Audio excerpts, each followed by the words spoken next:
How has your week been since our first episode? It's been really busy, I think. But I think the agenda is a fun, nice resting spot for me. Oh, nice. Somewhere where you can rest and relax. Fantastic. I mean, we talked about some really interesting topics, so it makes me more excited about what's coming up this week. Our first topic is something that you've seen in the news recently. It's about South Korea's industrial safety issue. Very important topic that we need to talk about. Yeah, that's true because most of us spend like at least half, if not more, of our day at the workplace. So let's get right into our first topic then. Sounds good.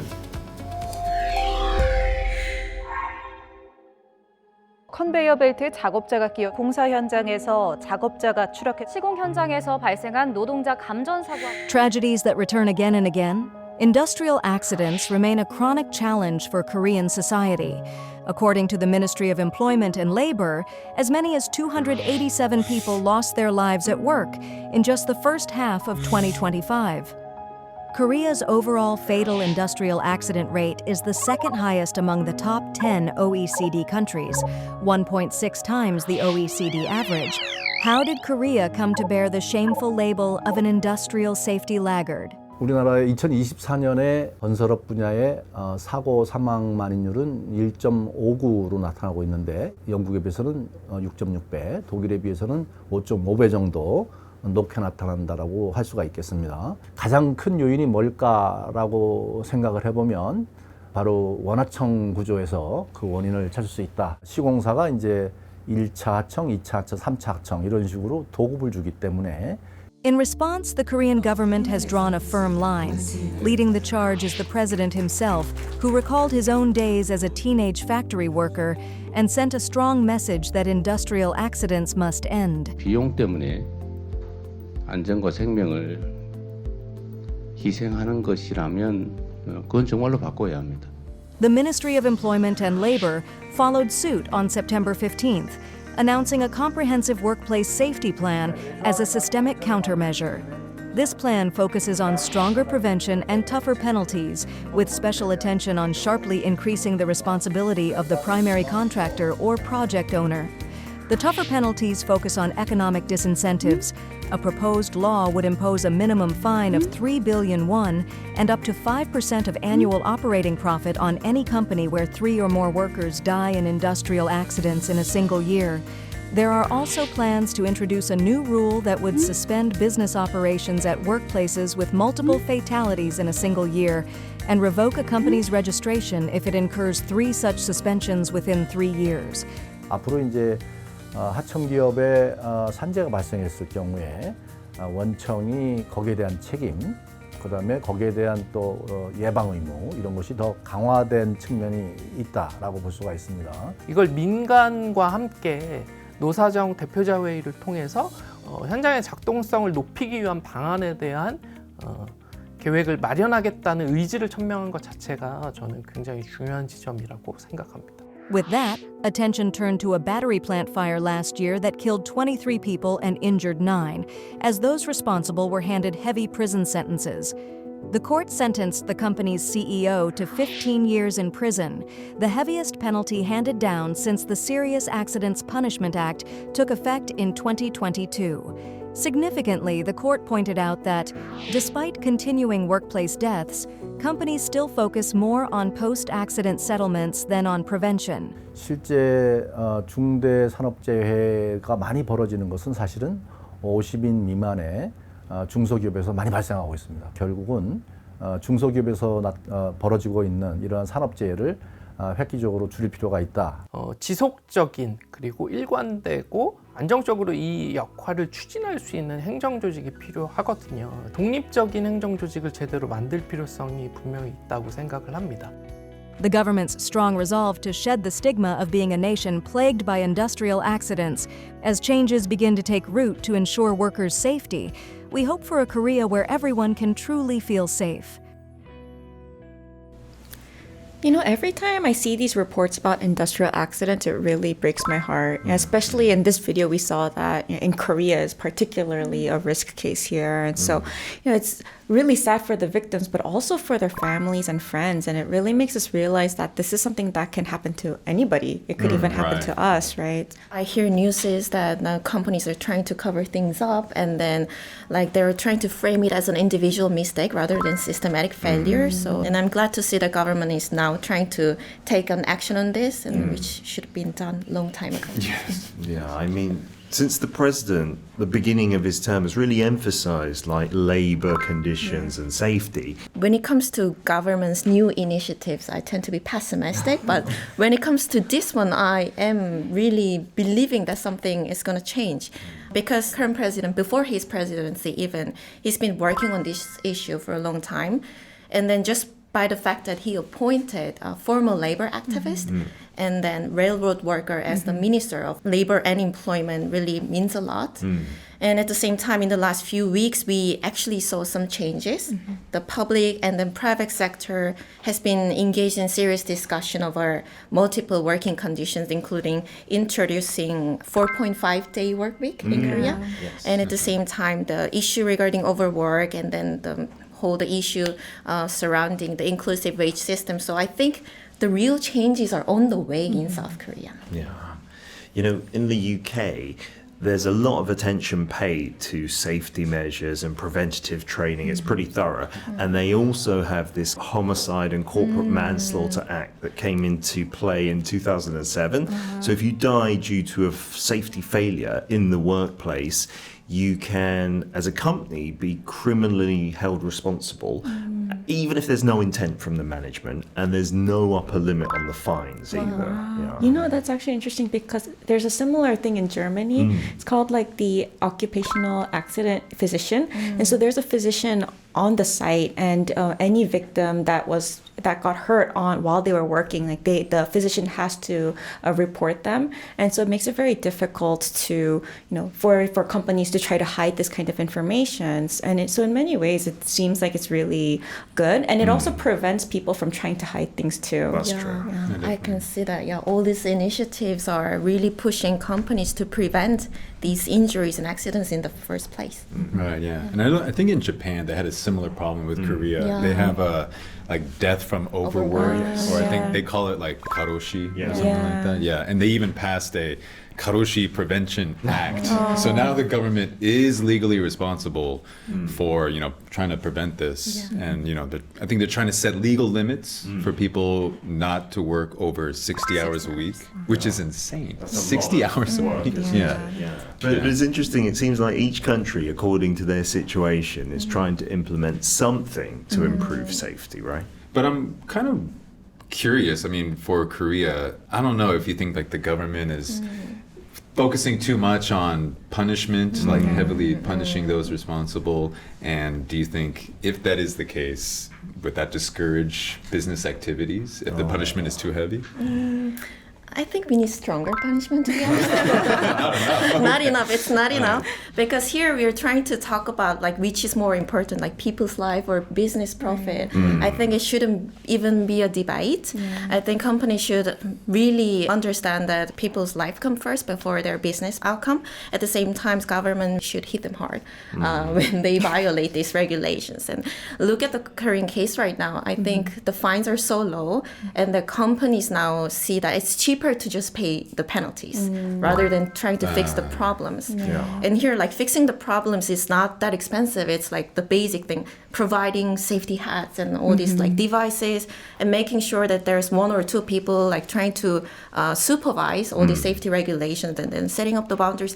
These are not expensive, and companies are not even bothered to paying these things. So I think there should be stronger and stricter. I mean, hopefully, that's what it would take for it to work. Because if you ask the families of those who have died in the workplace, they will say, stronger punishment, please. Yeah, but it almost seems like, laws aren't enough then, right? It seems like we need something in addition to this, whether it's technological innovations or a shift in workplace culture. This is a difficult question, but what kind of alternatives are there? What can we do? The culture thing is the hardest thing to change, Yeah, right? definitely. Changing that maybe mindset of getting things done quickly, that's not easy because that's Korea's strength as well. But if you do things too quickly, of course, accidents can happen. Yeah, I don't know. We need to work smart, not Yes. work hard. Yeah. I like that. And so Korea has that real kind of drive to improve this. So surely it can improve. We can see some change, right? How about summing up the topic with one line, John? Okay. Safety is our lifeline. Oh, that's You're nice, clever. better, yeah. I like that.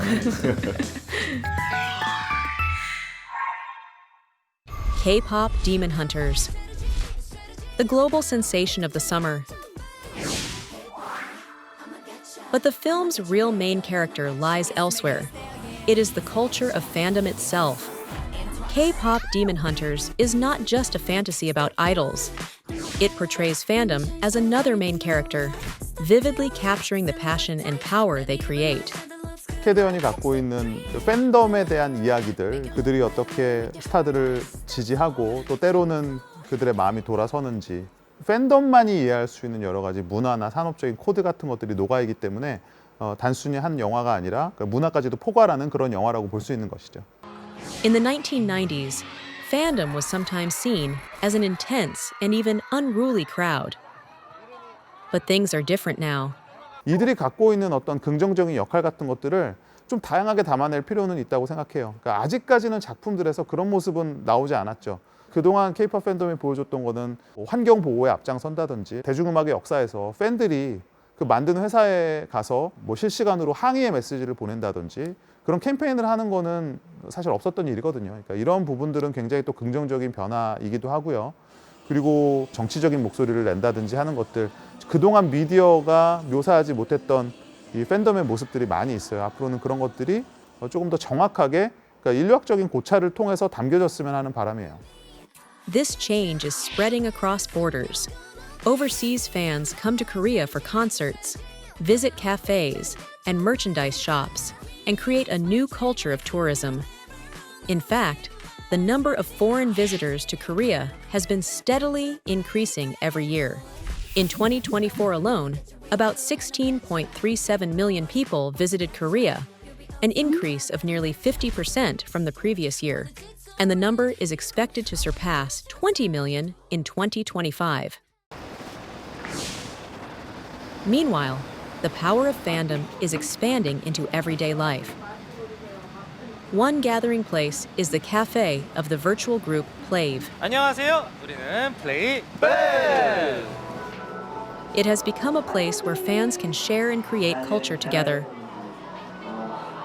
옛날에는 약간 앨범만 사고 그냥 스티커 같은 것만 좀 약간 만들어서 약간 나누는 그런 느낌이었는데 주변 사람들한테만. 그러니까 지금은 이런 카페들도 만들어지고 팬들이 약간 뭉쳐서 어디를 약간 생일 카페를 간다던가 이런 문화가 생겨가지고 너무 좋은 것 같아요.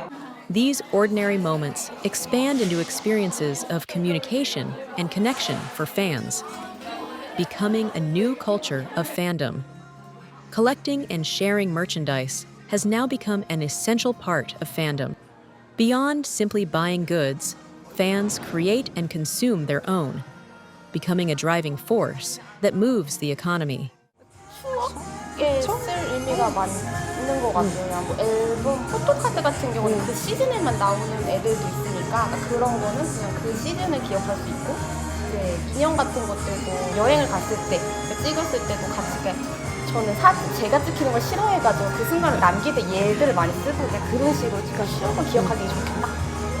Today's fandom is no longer just a follower of stars. It expands culture on its own, creating a virtuous cycle that links economy, tourism, and culture, and becoming a driving force for social change. K-pop fandom has now grown into a true creator of culture and an agent of change in the world. Be honest. How hardcore fans were you two? Oh boy. Yeah, which Okay. boy bands did you like? So, Did you stay in back in line? my day, I was an HOT fan. Oh, So, you know, the video kind of mentioned how the fandom culture in the 1990s, like I think that was when I was a fan. Yeah. And so like the late 1990s to early 2000s was when I was a hardcore HOT fan. nice. We didn't have cafes, like fan cafes, like what the video showed, but I collected posters. That's cool. But I mean, for both of you, you know, you've probably been in front of fans quite a bit. You must have some memorable experiences, whether it's with gifts or regarding, you know, fans that you've met. Have you had that kind of experience before? Like on my Arirang radio show, like we have fans from all over the world, and we present news about what K-pop fans have done, like plant a tree here or, you know, donate to this place.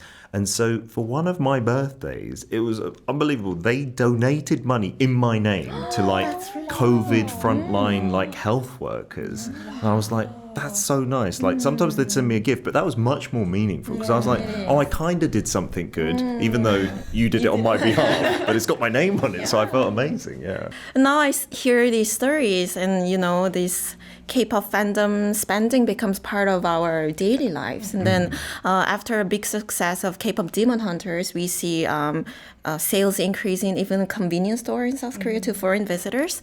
How do you see this trend?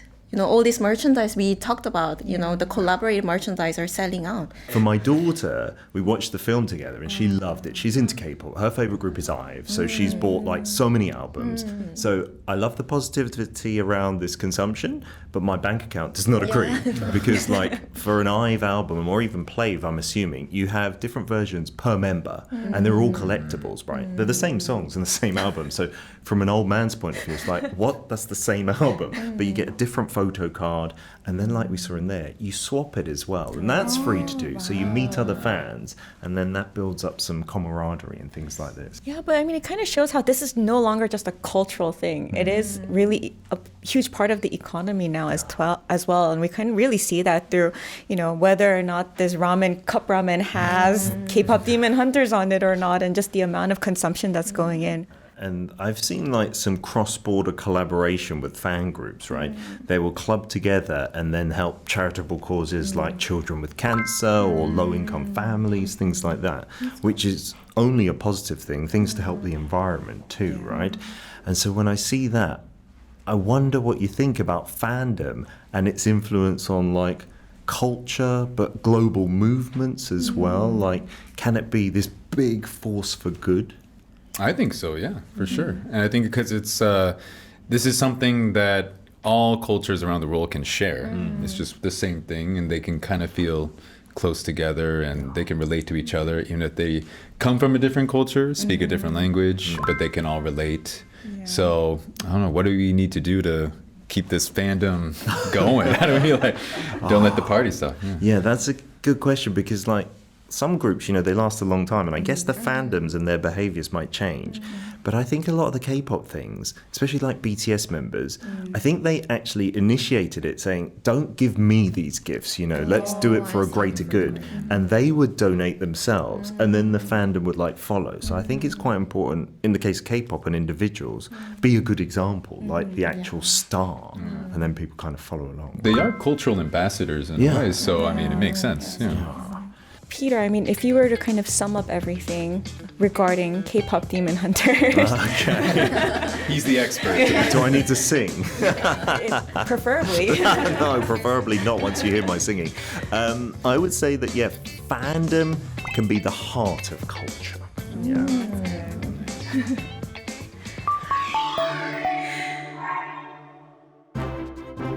A city where Korea's history and tradition come alive. Gyeongju is buzzing with final preparations, all because the 2025 APEC summit is about to begin.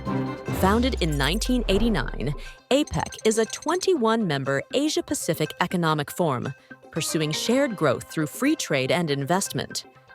In the late 1980s, protectionism was rising amid intensifying competition and uncertainty. The Uruguay round negotiations, which were expected to play a key role in global trade liberalization, were also deadlocked. talks between Asian and Pacific countries in Canberra. Recognizing an urgent need for economic cooperation, 12 countries, including Korea, the United States, and Japan, gathered in 1989 to hold the first ministerial meeting. In 1993, under President Clinton's initiative, APEC was elevated to a leaders' summit. As membership grew, it evolved into today's forum, driving cooperation not only in trade, but also in technology, energy, health, and more. 전 세계 한 200개 국가 중에서 21개니까 사실은 10%밖에 안 되는데 무역 부분에 있어서는 거의 50%에 해당하고요. 전 세계 GDP에는 한 60% 정도 해당합니다. So, what is Korea's relationship with APEC? Korea's economy is inseparable from APEC. Over half of Korea's exports and imports are with APEC member countries. Since its founding, Korea has played a key role in APEC, helping lay its institutional foundation by supporting the entry of China, Hong Kong, and Taiwan. In particular, the 2005 Busan APEC Summit became a milestone that strengthened Korea's economic leadership in the Asia-Pacific. 불과 이제 그 아시아 외환위기로 한국 경제가 아주 초토화된 지 10년도 안 됐을 때입니다. APEC 정상회담을 통해서 한국이 완전히 이제 이 국제사회에 다시 복귀했다고 하는 것을 그렇게 대내외에 선언했고요. 우리가 아시아 태평양 지역에서 어떤 교량 역할을 할 수 있는 바로 선진국과 개도국 사이를 잘 이렇게 조화할 수 있는 그런 국가라고 하는 것을 확인시켜 줬습니다. In 2025, Korea will again chair APEC after 20 years, seizing the chance to present a new vision for regional cooperation. 무역 투자 증진을 위한 연결성 강화, 디지털과 AI 기술이 견인하는 경제 혁신, 에너지와 인구 변화와 같은 글로벌 도전 과제에 대응해서 모두가 함께하는 번영을 목표로 하고 있습니다. To this end, 14 ministerial meetings and high-level dialogues have been held throughout the year to prepare for the summit. In particular, at the APEC Trade Ministers meeting in May, there were some frictions over trade, one of the thorniest issues. But in the end, differences were overcome, and a joint statement was adopted. APEC의 주요 이념 중에 하나가 무역과 투자 자유화라고 얘기를 했는데 지금 정반대로 가고 있거든요. 그래서 전 세계가 이제 미중 갈등이 강화되고 보호무역주의가 또 강화되고 그다음에 이와 함께 또 급격한 디지털 전환이 지금 일어나고 있습니다. 2025 APEC에서의 가장 중요한 그 모토라고 할 수 있죠. 이제 커넥트 그리고 이노베이트 그리고 프로스퍼. In the autumn of 2025, when Korea will stand at the center of world diplomacy, the global spotlight will be on Gyeongju.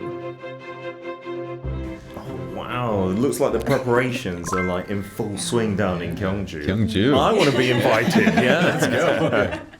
Yeah, and I think in the video it mentioned that this is the first time it's taking place in Korea in 20 years, right? So it's 20 really, years. yeah, it's really symbolic in many ways. I wish I could go. Me too.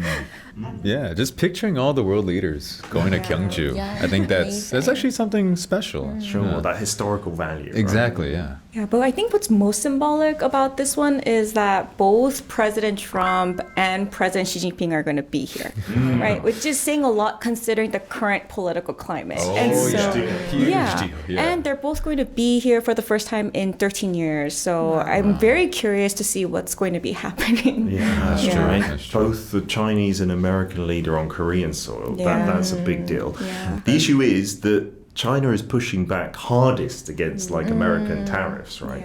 So I'm really curious because the beginning of November is the deadline for the suspension of those high tariffs on China by the Trump administration. So do you think it's possible that those two specifically could come to some kind of agreement? They both tend to be very stubborn countries, yes. But, you know, a lot of the world economy just depends on those two superpowers. So, I mean, I hope something happens. I mean, I'm no economist, but I just hope with these tariffs, everything will just be taken care of. No tariffs at all. We could just kind of go back somewhat to normal in the past. It's not just, China or other countries are suffering. The U.S. economy is also suffering from these sort of tariffs, right? What do you think Korea can maybe look forward to get out of this APEC summit from maybe China, maybe the US? I mean, if the tensions are eased between the United States and China in Gyeongju, of all places. I think that would really increase the legitimacy of Korea, especially like after the snap elections. The Lee Jae-myung administration has been working hard to really kind of show itself as like not just a middle actor, but also like a very powerful country. So in many ways, that could be a really good sign. But I just hope that this APEC is not going to be another one-off diplomatic event. I mean, I hope we can be reminded about the spirit and the intention of APEC, and that we can have some cooperation. And on that note, you know, I think I'll give the final line for this one. Go ahead. You know what? We need to go back to cooperation. We need to stop focusing less on economic deals and focus on togetherness. So where's the camera? This one? APEC, please. Less handshakes, more hugs. Right? We need more hugs. We've covered a lot of different topics again, like different issues, but they all seem somehow connected to our lives. Yes. Yeah. And I think in many ways, it's really, we're just trying to have these conversations for a better tomorrow, right? Like what Aaron mentioned, so that everyone can hug each other. More hugs. Definitely. And talking through these different topics side by side really broaden our perspective. Yeah, and you know, these topics are hard. I was nervous, but we got through it, I think. Yeah. 2 good episodes down. I had a lot of fun this week as well, so I hope you're all going to join me next week as well. Promise. Oh yes. No empty seats. No empty seats. Please don't let APEC or like high-level summits put us off. Right? I'll be busy watching Kpop Demon Hunters again. Yeah. Absolutely. I really recommend like watching it 2 or 3 times because my kids have forced me to do that as well. I don't want to be the only one. Yeah. So I'll see you back here next week. See you then. Sounds Okay, good. see you next week. Did you guys